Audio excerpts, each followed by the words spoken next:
ஒரு அழகான இடத்துல நிக்கிறோம். இப்ப இந்த இடத்துல நான் ஒரு பில்டிங் கட்ட விரும்புறேன். எந்த பில்டிங்குமே ஃபவுண்டேஷன் ரொம்ப முக்கியம்.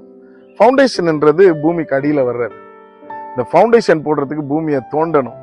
அப்ப நான் என் கையில இருக்கிற இந்த ஒரு பின்னை எடுத்துக்கிட்டு வந்து இங்க தோண்டி நான் ஃபவுண்டேஷன் போட போறேன்னு சொன்னா சிரிப்பா இருக்கு இல்லையா?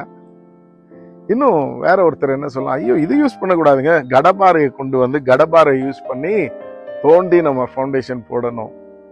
இன்னொருத்தர் என்ன சொல்லலாம்னா, இதெல்லாம் அவுடேட்டட் ஆயிடுச்சுங்க, இப்பெல்லாம் மெஷின்ஸ் வந்துடுச்சு, ஒரு புக்லைன், ஒரு ஜேசிபி இதெல்லாம் கொண்டு வந்தேன்னா நீங்க 10 நாள்ல செய்யற வேலையை ஒரே நாள்ல நான் செஞ்சு முடிச்சுட்டு போயிடுவேன், தோண்டி உங்களுக்கு ஃபவுண்டேஷனுக்கு எல்லாத்தையும் ரெடி பண்ணி கொடுத்துட்டு போயிடுவேன். பாருங்க, இன்றைக்கு இந்த நாலேஜ் ரொம்ப முக்கியம், அறிவு முக்கியம்.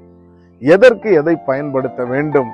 இன்னைக்கு வாழ்க்கையில கூட இப்படி ஒரு பெரிய காரியத்தை செய்யறதுக்கு நம்ம எதையோ ஒண்ணு பயன்படுத்திக்கிட்டு இருக்கோம், நேரத்தை வீணடிச்சுக்கிட்டு இருக்கோம், நம்முடைய எஃபர்ட்டை வீணாக்கிக்கிட்டு இருக்கோம், அதனால எந்த பிரயோஜனமும் இல்லை.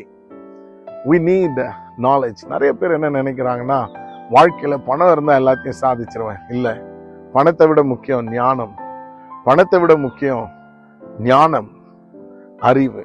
ஆகவே இன்றைக்கு இந்த அறிவையும் ஞானத்தையும் தேவன் உங்களுக்கு அருளுவாராக. பல காரியங்களை நீங்கள் சாதிக்கும்படி தேவன் உங்களுக்கு உதவி செய்வாராக.